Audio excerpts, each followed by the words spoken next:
Okay, welcome to the Sam Report, and today we're talking to Natalie. Where are you today, Nat?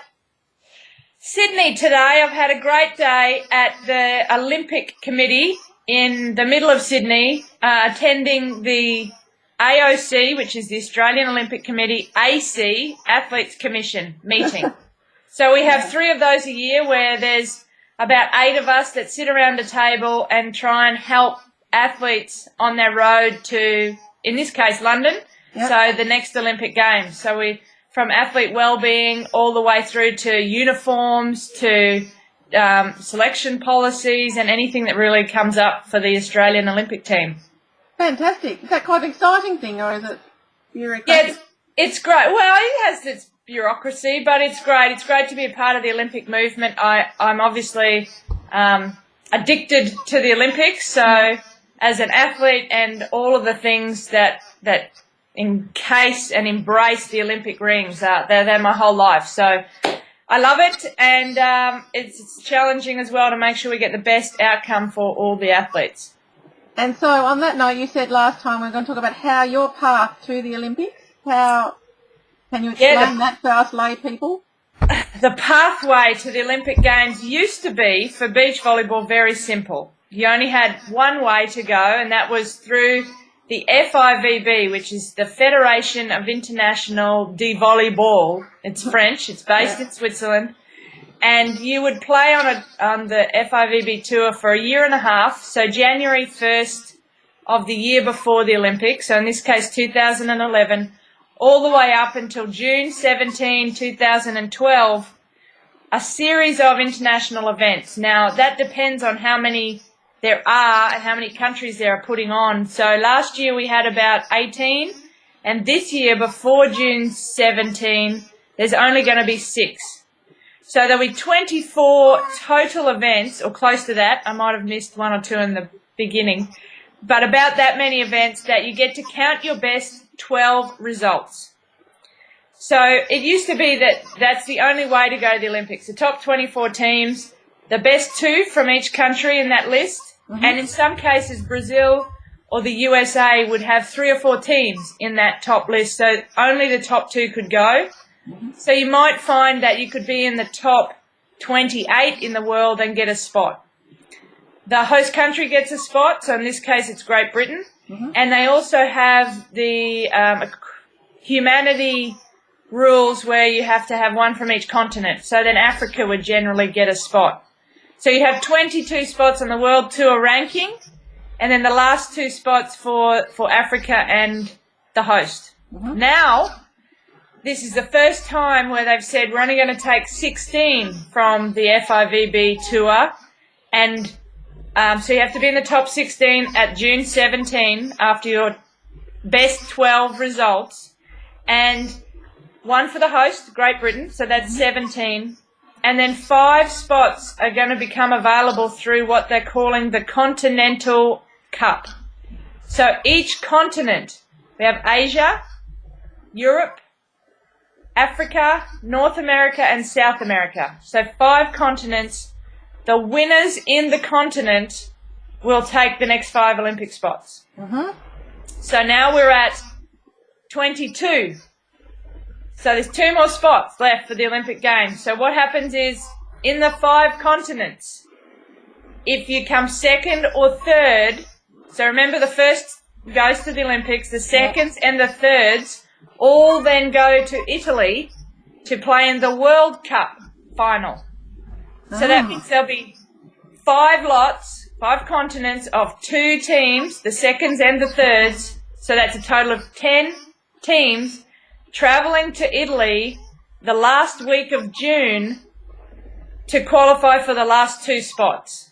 Now, the extra bit on top of this, which is all brand new, is that when you play in this Continental Cup, which we played in, remember, last week in New Zealand, was sort of the semi-final. It was one of the rounds that have got us to the last round of the Continental Cup final, which we won, so we progressed. You're not playing on your own as a team of myself and Tamsin. You're actually playing as a country, with each country's entry must have 2 teams. So now there's 4 girls in 2 teams of 2 and boys competing as a country, similar to Davis Cup tennis, where you play those reverse rubbers, and then if you're 2-all, you play a golden set to 15. Similar to rugby league, where you've got a golden point, the next point wins. It's a golden set, first to 15. So now you need to have 2 teams to participate in the Continental Cup. Mm-hmm. So that all, you might have got it, but here's the last catch. If you're in the top 16 in the world, which currently our number 1 Australian team, Bakara Palmer and Louise Bowden, are, June 17, 2012, they cannot participate in the Continental Cup final as the second team, and therefore, if we're not in the top 16 after the cut-off date with our points, and we have to come through the Continental final, we have to therefore take Australia 3 to join with us to play as a double pair in the Continental Cup final, and then, if required, the World Cup final. So only 2 of you would go? But only once Australia qualifies the spot through 2 teams, making the spot possible, Australian delegation then chooses 1 team to represent Australia at the Olympics from that pathway. Remembering too that the other team should have qualified in the top 16. Yeah. So therefore Australia can have two teams representing its country. There you go. Wow. Did you get it? Yeah, you need a degree to understand that. You do, and there is quite a pretty little flow chart that I'll try and post on Facebook too, so you can sort of map it out. Yeah. The way to find our ranking is fivb.org. Now that will take you to this wonderful international volleyball site which has both indoor and beach. Mm-hmm. You then have to navigate to beach volleyball and then navigate to the Olympic ranking on the menu bar, which is separate to a technical ranking. Mm-hmm. The technical ranking will determine your total points for the whole season, whereas the Olympic ranking breaks down your best 12 results in that period of time. So you will see on the Olympic ranking the little Olympic rings beside the country or the teams that have made it to date. And so you should only see 16 plus 1 for host country sets of little rings, and then you'll find the other 7 teams come through that wonderful explanation I just gave you. Well, glad you understand it. Yeah, well, hopefully that's a good thing that I understand it. I definitely want to go through the first leg, the first pathway, and make the top 16. And in order to do that, we have 6 international events. We have 1 in Brazil, 3 in China, and they're all in a row. And then we have a break for a few weeks, and then we go to Moscow and then to Italy. So in those 6 events, Tamsin and I need to finish, and this is only predicting due to the mathematical numbers, that we need to finish in the top 10 at least on average. So a couple of podium finishes, top 4 finishes would really give us a boost up that ladder to get us into the top 16. So if we can do that, we'll come home June 17 and really start to prepare our attack on winning an Olympic medal. Whereas if we don't, we then have to fly straight to China, probably again, to play the Continental Cup. And if we win that, we go to the Olympic Games.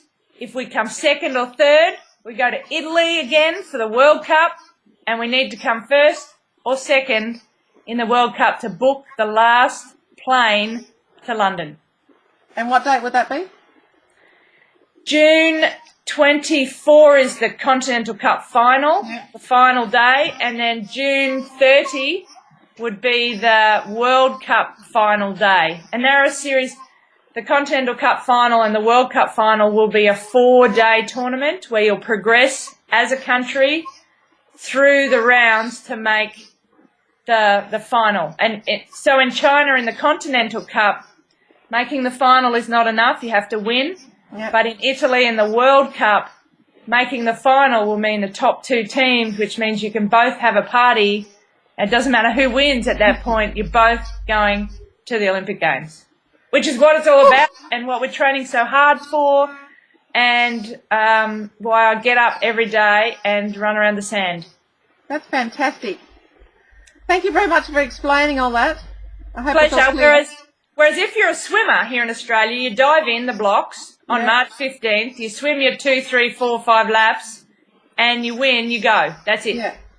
Not quite as complicated as the beach volleyball, but really excited and looking forward to the next 4 months to make it to London. Fantastic. Thanks, Nat. We'll speak to you soon. Okay, thanks. Bye.